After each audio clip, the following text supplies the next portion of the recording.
You'll see the chairs are coming up on stage because we're going to shift gears a little bit, and we're going to talk more about winning traits of customer-centric gurus.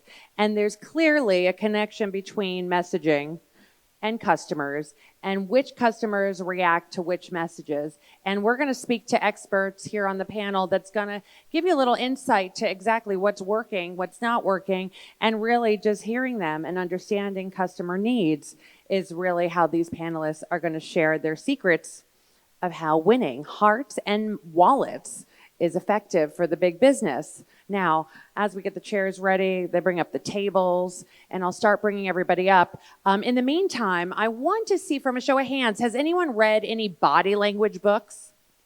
Anything about body language? Cool, we got a good amount of group. I say it's the best, because if you want to understand someone, only a small percentage is coming out of their mouth.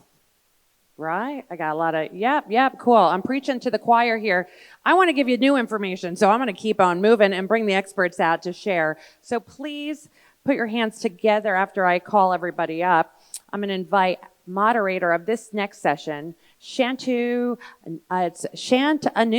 Jan Sharma, who's a founder, Ozone Education Consultants Private Limited, up to the stage today. We also have our panelists, our PAM Core, PMP, CSM, President and CEO of PARMJIT Core. We have Phyllis Mendez, CEO and founder, Powerful Personal Brands. We have Venu Gopal Shapur, who's the CEO of Trained Arrow, and Navin Jatli, the CEO of Navin Jatli Coaching Limited. How are you? Welcome to the stage. Let us get you some microphones here. Looking forward to this great conversation. So, salam alaikum and good afternoon to everyone, and hope you all are all excited about this afternoon session. So it's a pleasure to actually moderate this session. And the previous session was very interesting because it leads us on to how we would treat customers. And when we talk about customers, we talk about both internal and external customers. Now, one of the things which is very important in today's context, and I just want to lay the base before I hand it over to my fellow panelists, is the fact that the world is changing like never before. If we really look at it from 2000 to 2010, we probably had one crisis, which was the subprime crisis. But if we look at it from 2019 to 2024, we've had COVID, we've had wars, so it's happening one after another. And this rapid rate of change makes it very important for us to hold our customers very close to us. So with this background, I will hand it over to my fellow panelists for them to introduce each other, and then maybe I'll come with a round of introductions for myself, and then we'll take this up. Yeah? Pleasure being here. All right, thank you. So hi, everybody. I've met some of you already. I've had the great pleasure. My name is PARMJIT Kaur, and I own a small consultancy called PARMJIT Kaur LLC.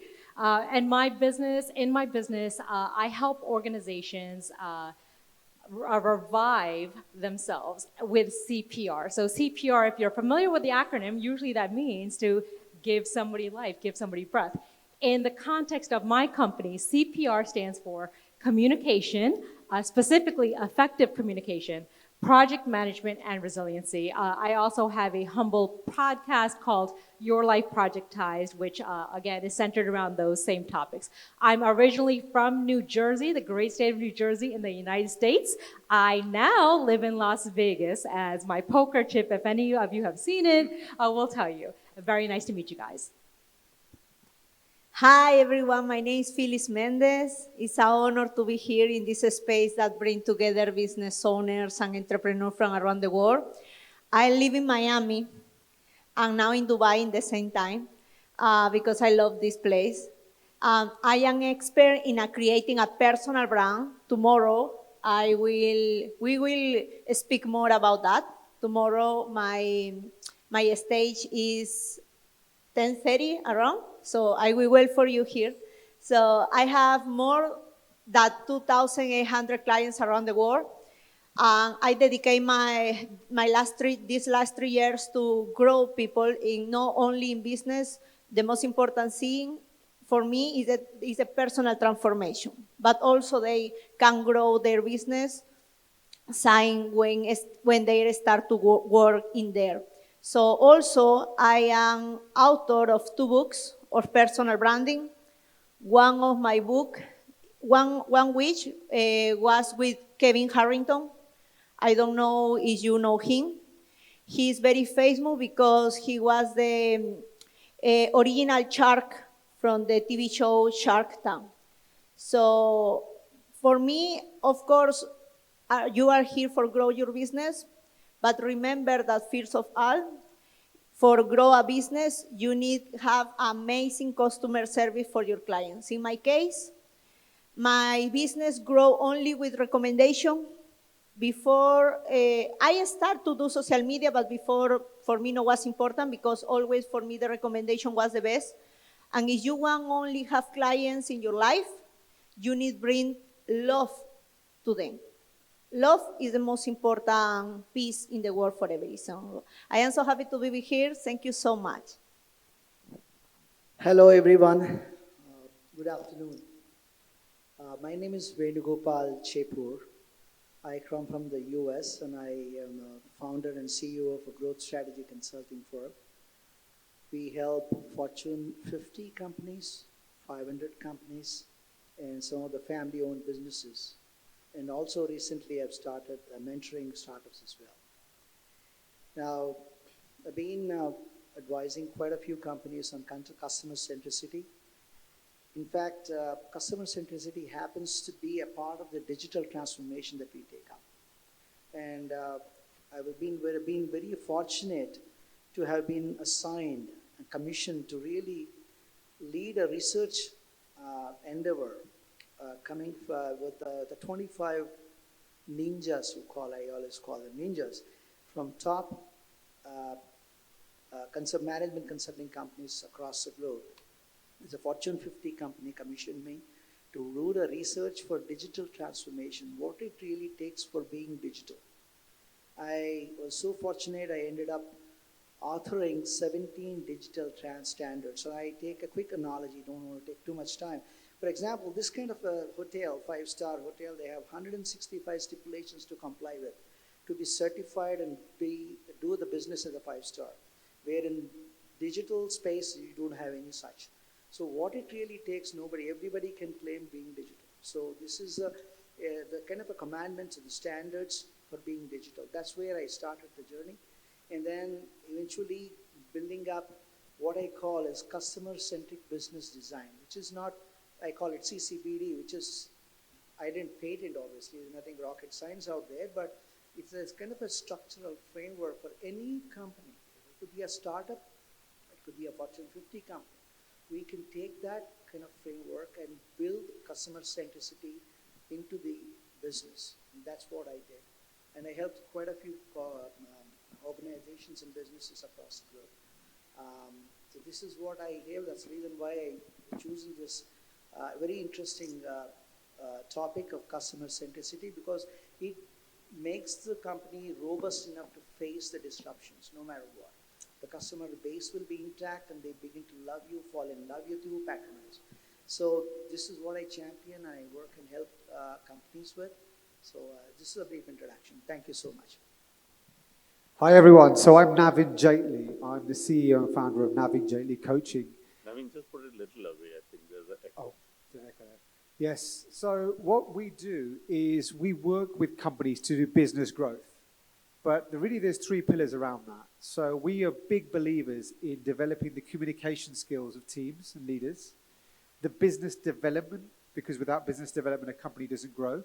And the final piece is the mindset piece. So we do a lot around performance mindset.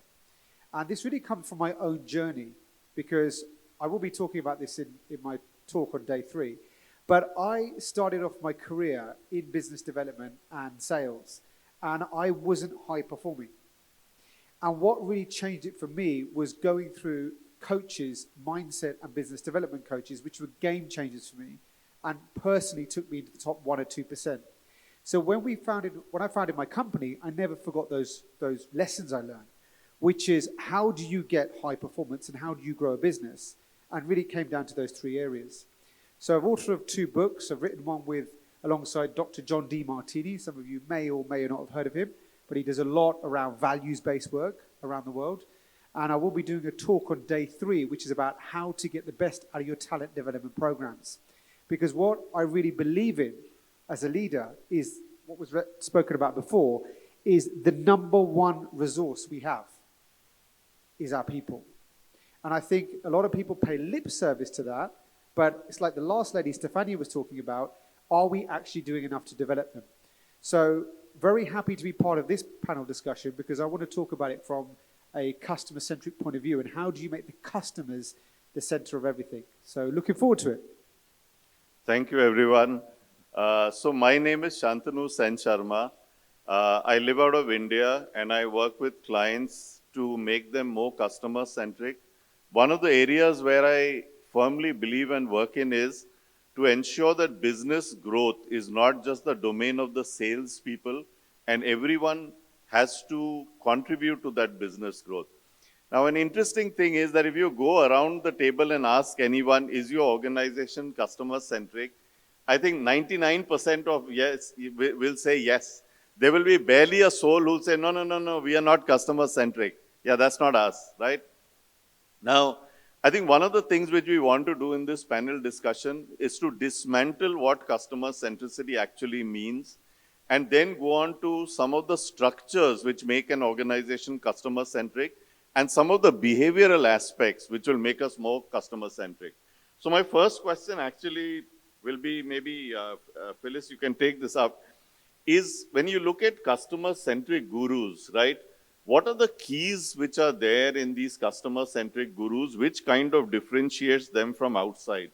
And maybe you could actually use some kind of examples to illustrate that point. But what are the keys of these customer-centric gurus? What do they do well? Yeah? First of all is listen to your clients. Because if you don't listen, it's impossible that you can give them solutions. Remember, if your client have a problem, he or she are upset. First of all, you need listen for give quick solution because your client are upset. Second of all, always that this solution, I need that are real solution. Because sometimes it's solution for you, but no is solution for your client. And also, it's important that you understand that I know that now everything automatization, everything. But people hate that.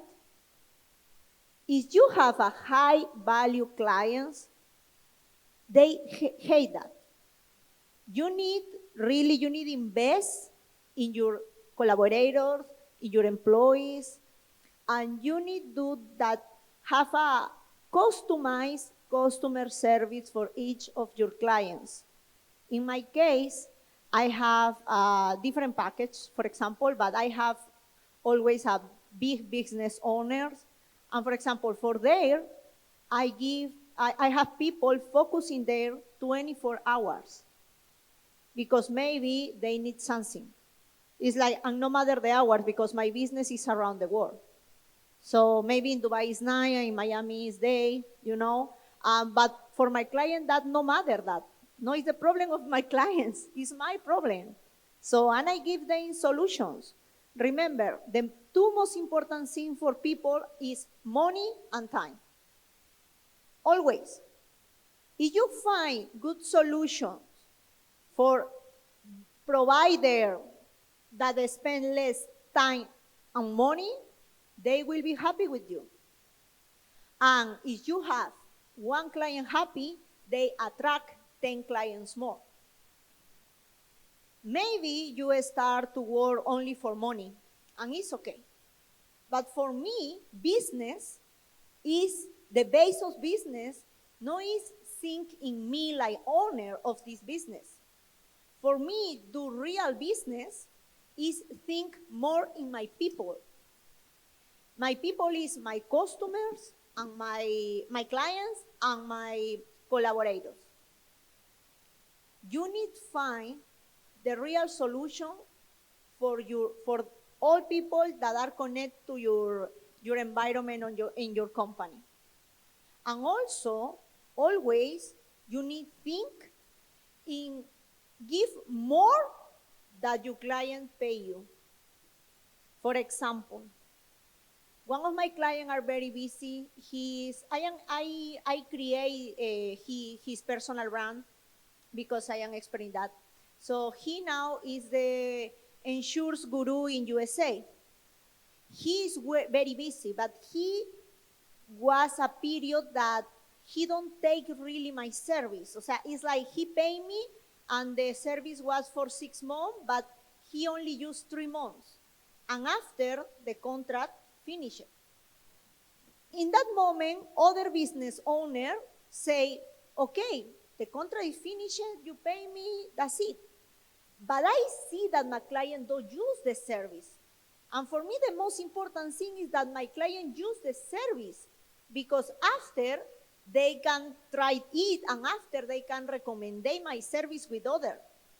In that moment, I call him and I say, Philip, don't worry. I know that you are so busy. Don't worry. You are only my client. You are my friend. If you want, if you need, I will extend your contract for 3 months more. And he was so happy. He told me, oh my God, Phyllis, really? Oh my God, in USA people don't do that. I know that in USA people don't do that. But I am Latin. I live in USA, but I am Latin, I speak Spanish. So in Latin America, we are so warm, like Indian people. So this is the reason why my clients are happy with me. And I invite to you, and always when you need to take a decision, you need to be focused in your client and what is good for your client. Maybe in this way, you start to lose a little money, or maybe you need to invest more time, but I promise you that you will always have more clients and your name and your personal brand start to grow like me. I say you this because I have 2,800 clients and I don't use social ads or nothing, only was with recommendation. Yeah. Thanks so much, Phyllis, for that. And you know, when you talk about customer centricity, I start thinking that if you talk about your company to a customer, the dialogue will be very different when you're going out to a college to recruit, because the needs of the customer are completely different. Now, I think what Phyllis was talking about, the first part is that how do you get insights into the customer? How do you understand the customer? How do you give back to the customer? How do you be fair with the customer? I wanted to actually touch upon this a little bit. Venu had mentioned in his introduction that he's built a lot of frameworks around transformation, digital technologies, etc. So I want to ping Venu here now to share with us what are some of the best practices, what are some of the structures that he's used. Yeah. So Venu, we'll talk about the hard part, which is the framework, and then we'll get into the software area. All right. Yeah. Thank you, Santunis. First of all, let me also say, you said the customer-centric. People think that they're customer-centric. Some people very candidly say they're not customer-centric anymore. But actually, in the world, there are only 14% of the companies which are truly customer-centric. That's exactly the statistics there as part of the research done by Harvard Business School. Now, first thing is that the structure varies.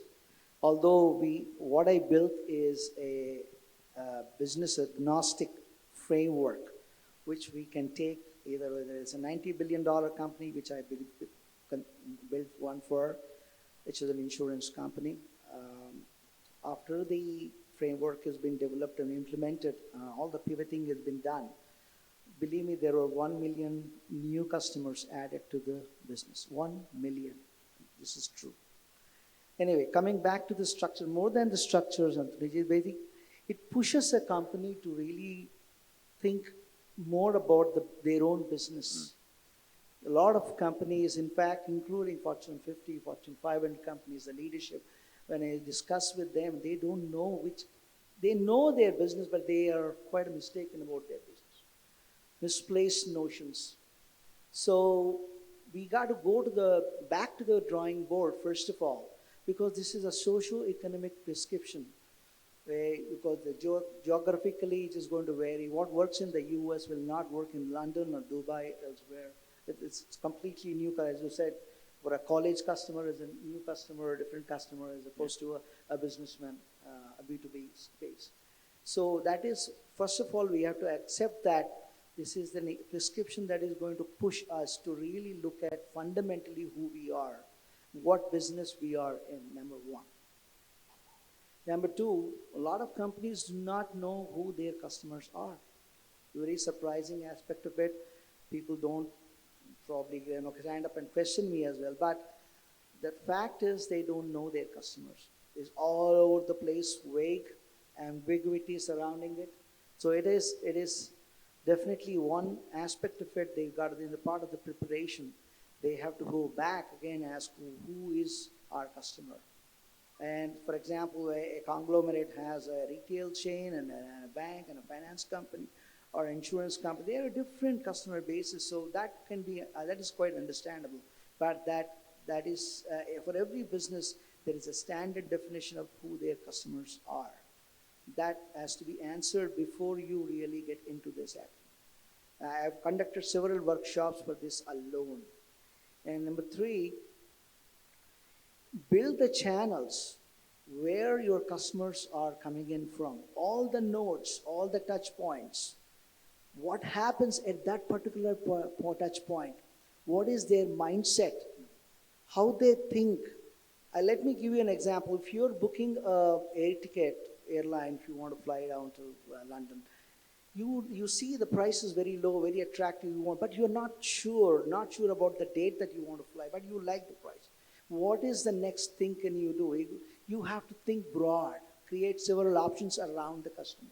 You have to understand what goes on in the mind of a customer. So go back to the drawing board again and think broad. Look at the options. What's the option A? Can you reserve the price, paying some $10? B, can you give them 24 hours of free time? C, do you want them to be notified in case if there is a price drop? There's so many options that there. That has to go into the customer centricity. Number four is you immerse yourself with the customer. You work with them, create focus groups, opinions, capture all that. In the process, you also have to change your mindset. A lot of companies, they don't accept it on the face value, but they don't like complaints. You have to begin to love complaints. Otherwise, it cannot happen. The customer centricity doesn't happen with a framework.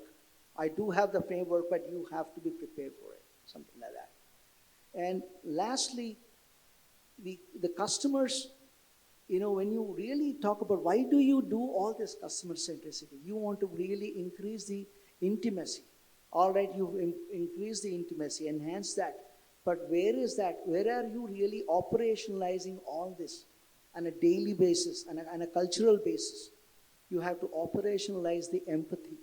How that happens is your employees, one of the key KPIs for your employees must be customer empathy. If that is not there, that means you also have to commit yourself for people transformation. If that is not there, customer centricity doesn't happen. Any framework, it is only spending money. And finally, we are in the business.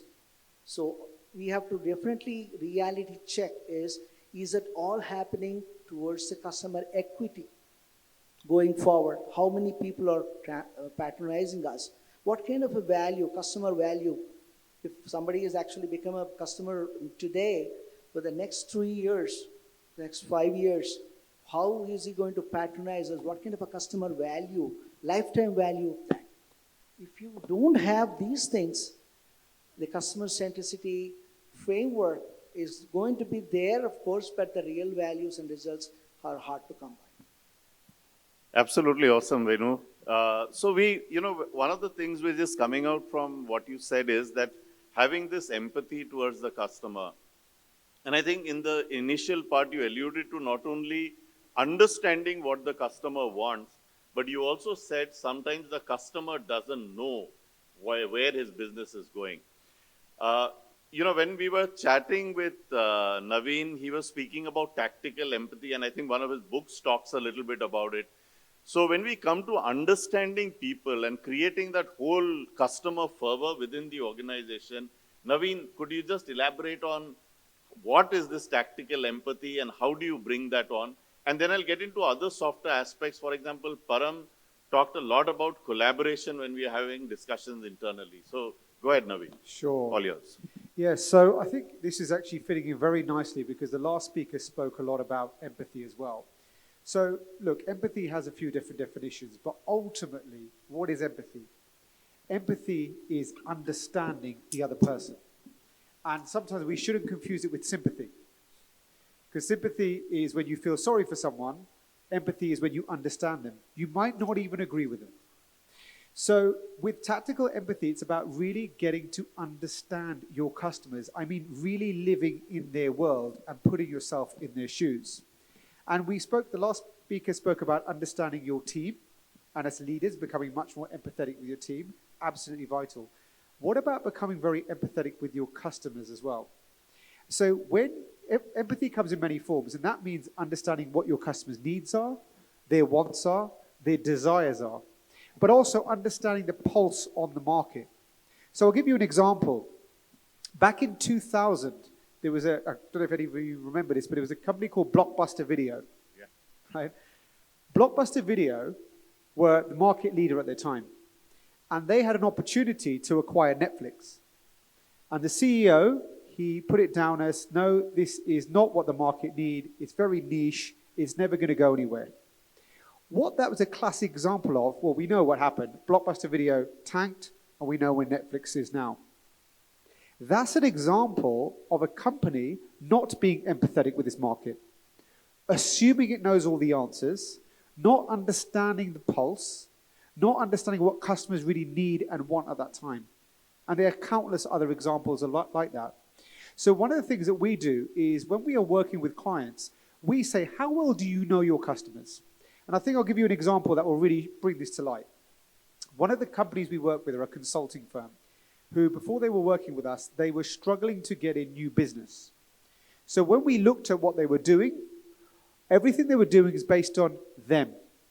So when they would even reach out on a cold message, it would be like, Mr. or Mrs. X, we need to speak to you because we do X, we do Y, we do Z. Is that empathetic? Raise your hand if you think that's empathetic. All right, I'm in the right room then.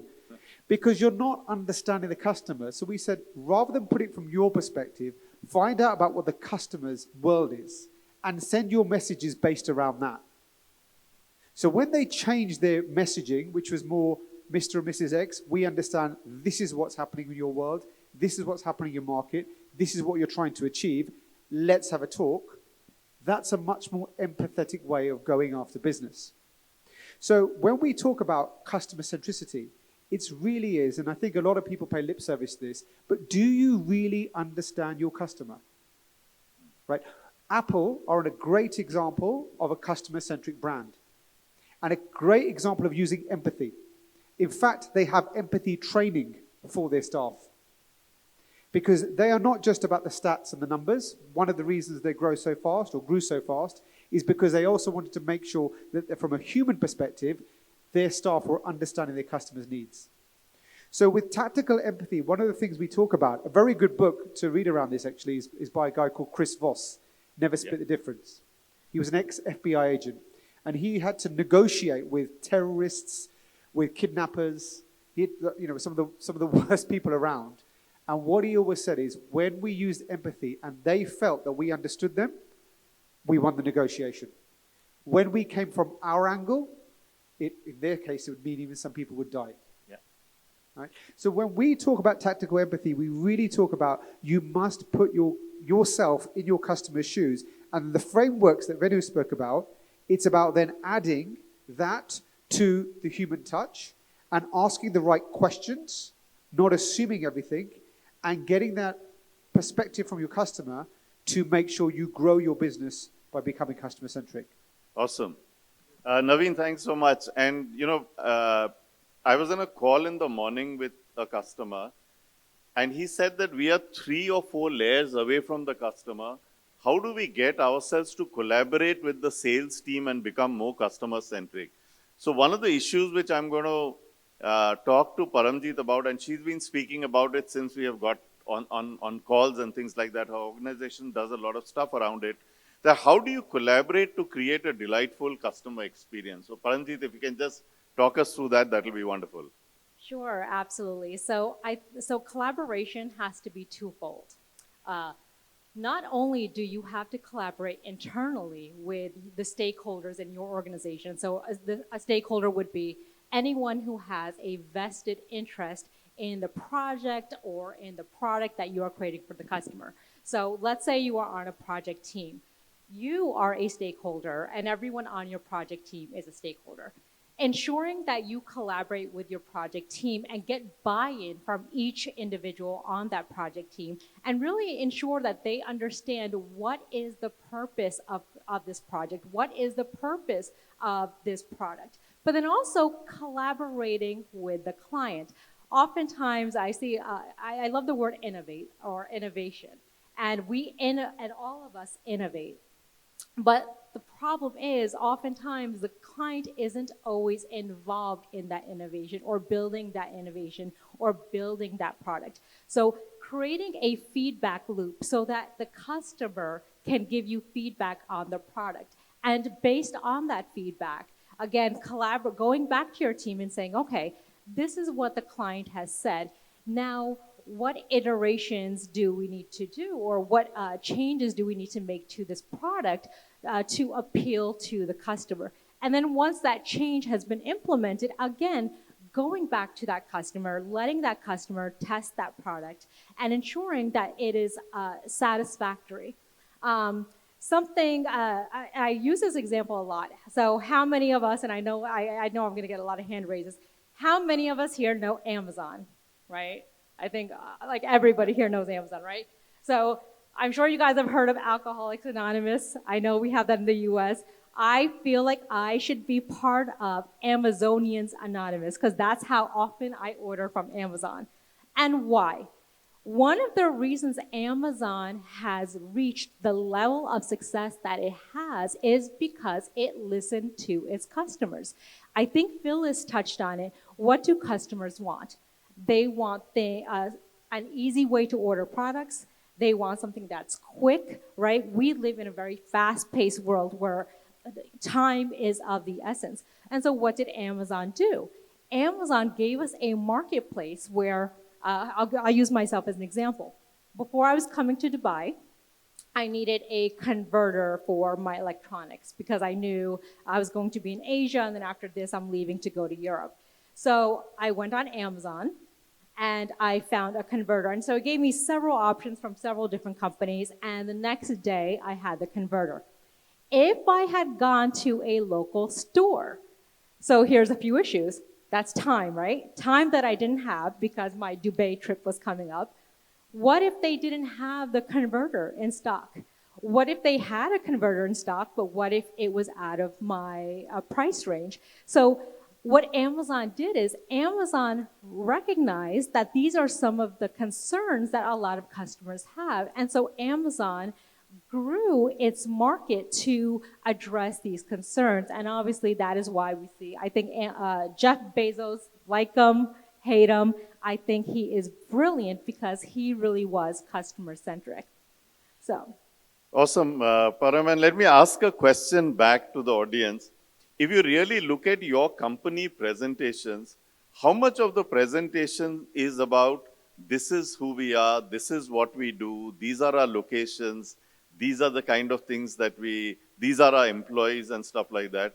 And how much of it is about the challenges which the customers face? For example, if you bring any CXO person, I think the direction will be reversed. They will talk a lot about what are typically the challenges my customers face, right? Now, and airlines might measure customer delight based on certain touch points which the airlines has. But I, as a customer, my airline's experience could get marred by the fact that the security guy was very tough with me, or the fact that I didn't get vegetarian, say, Jain food at the airport, and then my rating of Lufthansa or BA or whatever plummets, but that's not really their fault. But if they understand that this is one of the areas that the customer works on. So one of the things which I'll leave it open for any of the panelists to take this up, is one of the points which Paramjit alluded to was creating a sense of collaboration by using purpose, by using a common why. Why are we doing this? It could be even. So any example where somebody has taken this on with a live kind of situation? Venu, I know you want to go on this. Yes. Yeah, go ahead. Anyone can actually. But Yeah. anyways, you see, I was actually interacting with a restaurant owner in New York, one of the top restaurants, Middletown. And he made an interesting comment. We are here to create memories. He was serving food, different kinds of food. But he actually said that we are here to create memories. Whenever whoever walks into New York, have some food here, some kind of dish, we want to really make it such a great thing. That's exactly where we go. Why we are in business is to create memories, not to just serve another plate of food or whatever. So that's where really the purpose why we are there. And then one more point I say is that I asked him and said, okay, he actually, I practice a spiritual way of life most of the way. That how do I really change and transform? He said, like, I told him one thing. I said, like, go above and beyond yourself. Don't look at yourself as I am the owner of this company at a restaurant. I'm a millionaire, whatever that is. Forget about all this. When you have to clean the table, be yourself. Just to clean the table, make them happy. That's all about it. If you really ignore yourself and be yourself completely away from who you think who you are and outside others think who you are, I think probably that's the best way to really do. Yeah. Naveen wanted to add his perspective. Yes, so I always remember when it comes to the whole Kennedy, when NASA, and he asked that cleaner, I don't know if anyone's heard of this story, where he asked the cleaner, what is it that you do for NASA? And the cleaner said, I'm trying to help put a man on the moon. And that was a case of a very successful organization because everybody from the cleaner to the CEO was aligned on the why and on the mission. And I say to my clients, and we've done this with several clients, is if you start aligning your mission to your why, then what will happen? You will automatically become more customer-centric because you are there for a higher purpose of serving. And then you don't have to beat the bush. It's about creating that culture that everyone has alignment to then become more customer-centric. Yeah. So thanks, Naveen. We'll probably, I think Param wanted to just add something. We'll take a minute or half a minute from Param and then we take the questions. Yeah. Yeah, so I just kind of wanted to touch on what my colleagues have already spoken about. People buy from people they like, right? And how do you get someone to like you? And that is truly by adding value. So I don't know if you guys know, this hotel, they do a regular training. So how many of you can attest that the customer service of this hotel has been exceptional, right? Or if it has been exceptional, that they are constantly iterating to make it exceptional.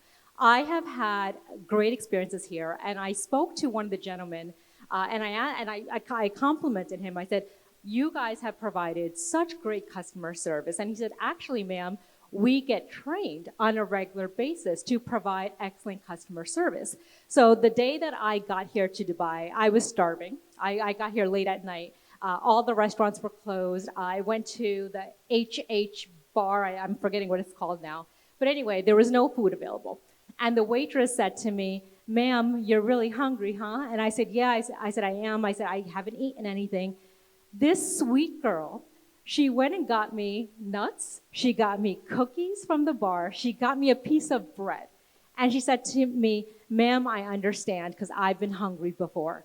And that small moment, to her, it may have felt small, but to me, it was monumental. And I thought to myself, next time I come here, I will make sure I go to that waitress or I will go to that restaurant because they provided superb customer service. So again, people buy from people they like.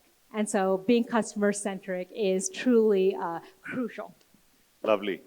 Okay, We'll take I can questions. say Just something. add half a second because I think we are somewhat behind time. Yeah, go ahead. Okay. So, please don't remember that you are human. This is the most important thing because humans are in this world for serving other humans. Yeah. I totally agree what you say. This is the reason why I take the decision that moved to Dubai because this is impossible in USA. So my business in USA, I travel a lot for that because really I believe that when you really serve with your heart, always you can attract people, not only for business, because sometimes there are connections that not are for business, but that connection bring amazing things to your life. Remember, you're human before everything. Awesome. Thank you, panelists. We'll take questions at this stage. We got one question. Time There's for one one. right from the back, and the mic has to travel a long way. So if both of you could travel a bit as well, the mic will move faster. Yeah, all right. I'm Lourdes Gonzalez from Lulu Process Design. So I'm from the background of process. So a couple of things, one question and one comment. So one resource that I would like to offer to the audience is in US, they have the Baldrige Performance Excellence. In that framework, there's a whole category of customers. If you read through the questions, that will help you understand what the customer wants. It's just really a series of questions to help you inquiry about your customers. So, but my question is, you guys touched a point on that. It's important to look at the touch points, how your organization connect with your client, with your customers. So from the technique or methodology standpoint, we use customer journey maps. My question is, as you use that, how do you connect those touch points to your internal processes that they are the ones that generate the value to your clients? All right, let me answer this. If I understand your question right, please correct me if I'm wrong in understanding the question. As I talked about, we didn't have enough time to really explain all that, but you certainly have the customer journey, what you call, and each point is connecting back to your internal processes. See, for example, if you are a finance company or a bank, for example, you just want to really check your account. You want to transfer $10,000. You're a different customer in a different point. If you're transferring $10,000 and above, you need more security, a completely different level of authorization and authentication. And that really defines who you are as a customer in the customer-centric business design. But the moment that recognizes that you are this level of customer, and then the process will change automatically because it's all internally programmed to take you where you have to. And there are touch points, and each point, what you want to really do. Although you are that customer, suddenly you change your mind. You want to change only your email address. So how a system should respond to it? So everything is process. The process design is linked to your wish list and what you want to do. And then at that point in time, different levels of authentication happens. And it's all well-connected design. That's what I said, customer-centric business design. And I can certainly assist in if you really have any more interest in that going forward. Fantastic. Give them a round of applause. Thank you so much. Yeah. Great panelists. And one last thing, announcers, all 5 of us are part of this conference and we will be around for the next 2-3 days. Great. Apart from our LinkedIn profiles, you can reach out to us, catch us in any of the coffee breaks, etc.